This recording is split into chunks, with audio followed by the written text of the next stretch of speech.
When the Finance Bill of 2023 was first made public in April last year, many Kenyans picked issue with just how fast the Kenya Kwanza government was gifting wealthy Kenyans in form of tax cuts, even as the rest of the country reeled under heavy taxation.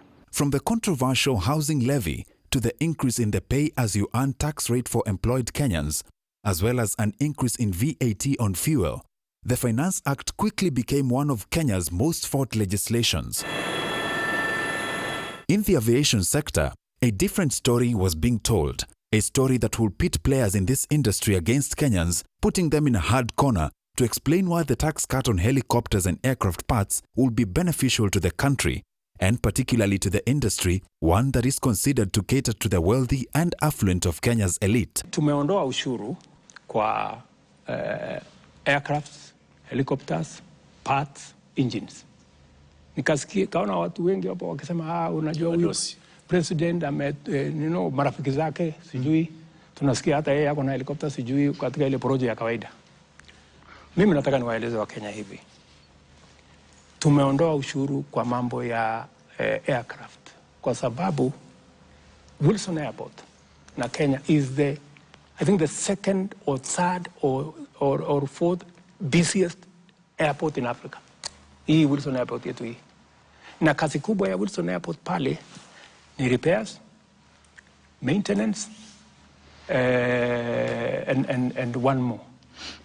We have a very big ecosystem of engineers and people who work in the aeronautical field who had shifted base kwa sababu wakati tuliweka hii ushuru yote wakahamia Tanzania, wakahamia Uganda. Tukapoteza biashara, tukapoteza ajira. Wilson Airport karibu inafungwa. So the same industry players kutoka Wilson Airport walikuja wakasema, jameni, mbona sasa mnatufanya tupeleke ndege zetu Tanzania ama Uganda? Na hapa ndio tuko na engineers, hapa ndio tuko na specialists ambao wanaweza kutufanyia hii kazi. It was purely because we are protecting our jobs and we are protecting our business. In the Act, the Finance and National Planning Committee, led by Molo MP Kuria Kimani, proposed to exempt aircraft importers from paying the 16% value-added tax while scrapping the 3.5% import declaration fee and the 2% railway development levy. This, on account of President William Ruto, would return the long-lost aircraft maintenance business to the country. But what do industry players have to say? We visited Peniel Air Limited, a private air charter company based at Wilson Airport, which operates both helicopters and fixed-wing airplanes. This is Captain Kai Tinga, a former army pilot with over 30 years in aviation. He will be flying us today in the Airbus AS350, one of those that fall under the category of tax exemption. I've been in the aviation industry for about 34 years now. Started flying in the army as a helicopter pilot for 10 years. Then I came to the civil aviation. It's been a long journey of flying. I've been lucky to fly both helicopters, planes, fixed wings, Boeings. Basically, the civil aviation was very small when we started. It was more of military and the airline Kenya Airways. So Wilson was there, but not as much as it is now. Things have changed so much. You look at the helicopter industry, by the time I was leaving the military in 98, we only had 4 helicopters in the whole of Wilson, apart from the military. And now we're looking at almost 50 helicopters. The Airbus AS350 is a single-engine light utility helicopter that has been in production since 1974. It sits 5 and weighs around 1,300 kilograms and is used in tourism, aerial work, and law enforcement. It costs between 100 and 200 million shillings, depending on various factors, and sets you back 150,000 to 200,000 shillings for every flight hour. These aircrafts, they vary depending on the manufacturer. This is a French helicopter. It's called an Airbus. And what we had previously was a Bell. And a Bell is very different from her. So every manufacturer has his own rules and different times where you do different maintenance times. So like this one is every 150 hours you do maintenance. For the Bell is every 100 hours. So it's very different. But the fuel costs are the same because we use paraffin, which is Jet A1. So the fuel cost is the same. Maintenance costs, they differ slightly, but they're almost the same. Captain Tinga says the higher taxes imposed on aircraft businesses in the country have effectively been kicking out local players from winning regional business compared to those in neighboring countries, a sentiment that is shared by Erastus Quaker, a tax expert. Like last year, Parliament introduced VAT on exported services, which caused a lot of confusion. It simply meant that what I do for another country, I will be more expensive.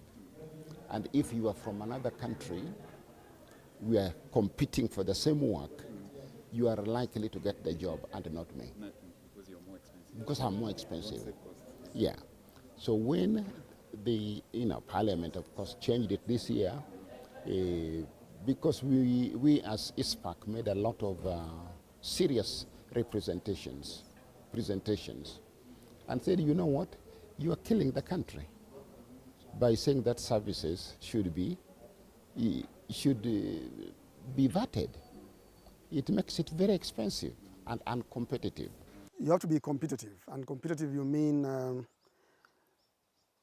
you look around the region. If their neighbors are doing different and you're doing different, that means when you're quoting for work for different regions, you may not be able to compete with them because they don't pay the taxes we used to pay. And the work we get is regional. Sometimes we are called to go to Congo, we are called to go to Sudan.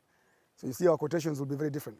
We are looking at taxes on spare parts, taxes on import, on buying and selling of aircrafts.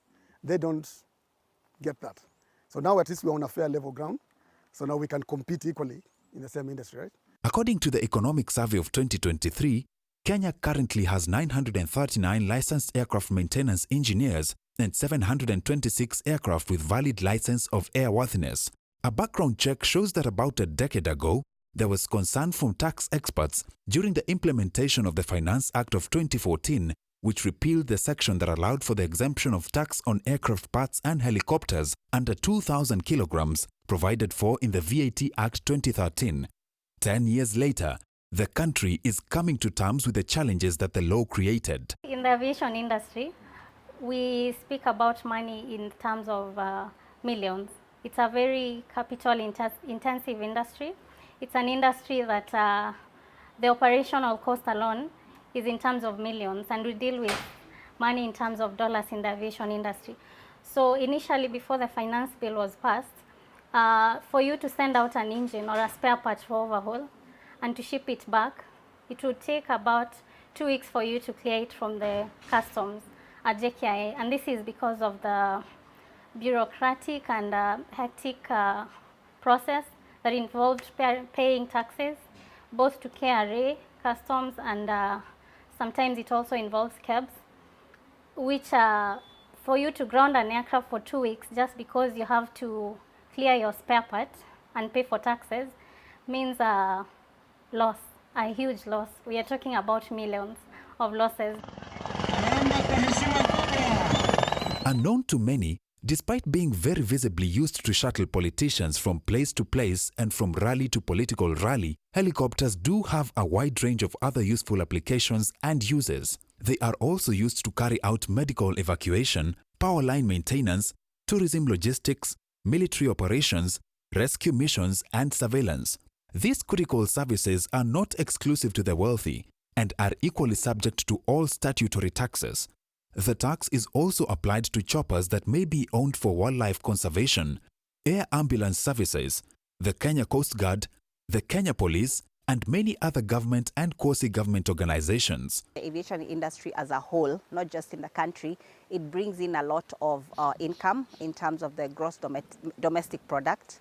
So if anything is done to change the dynamics of increasing the GDP, then it basically ends up affecting the country in a negative manner. So for the new government to come in and to remove the taxes for aviation, it was actually a welcome move. I know there's a controversial of people saying it's for the rich, how is it helping the poor? But you have to remember that when you look at aviation in general, it brings in things like tourism. Transport CS Kipchumba Murkomen, during the celebration of Jambo Jet's 10th anniversary, committed that it is the responsibility of the Ministry of Transport to nurture and support local airlines by making sure that the policy framework being put in place is going to assist them to grow, also noting that there has been an increased interest in carriers bringing their equipment for maintenance and repair works at JKIA. Even so, Erastus says it will take a lot more to bring back business into the country. If I was an investor with regard to those areas being targeted, like the motor vehicle circulation tax and things like that, I would say, no, let me wait. These people are not predictable. And all tax systems that seek to stabilize the economy, benefit the country through creation of employment and attracting new investments and things like that, we have to look at it with the eyes of what we call competitive strategy. The strategy should be saying, I'm competing against this country, this country, this country, with regard to this particular industry. What do? You don't have a revenue thinking approach. Where can I get money? We can grab it from here. No. You don't behave like that when you are considering this kind of thing nationally. The Economic Survey of 2023 released by the Kenya National Bureau of Statistics indicates that the cost of principal imports for aircrafts and related parts dropped by some 2 billion shillings, yet the number of landings and takeoffs increased by over 25% within the same period. Does this then cement the core claim that aeronautical business was lost to neighboring countries? Perhaps this may be the case, but only the Economic Survey of 2024 will paint the true picture of the effect of taxing the skies. Raymond Muthe for KTN News, Nairobi.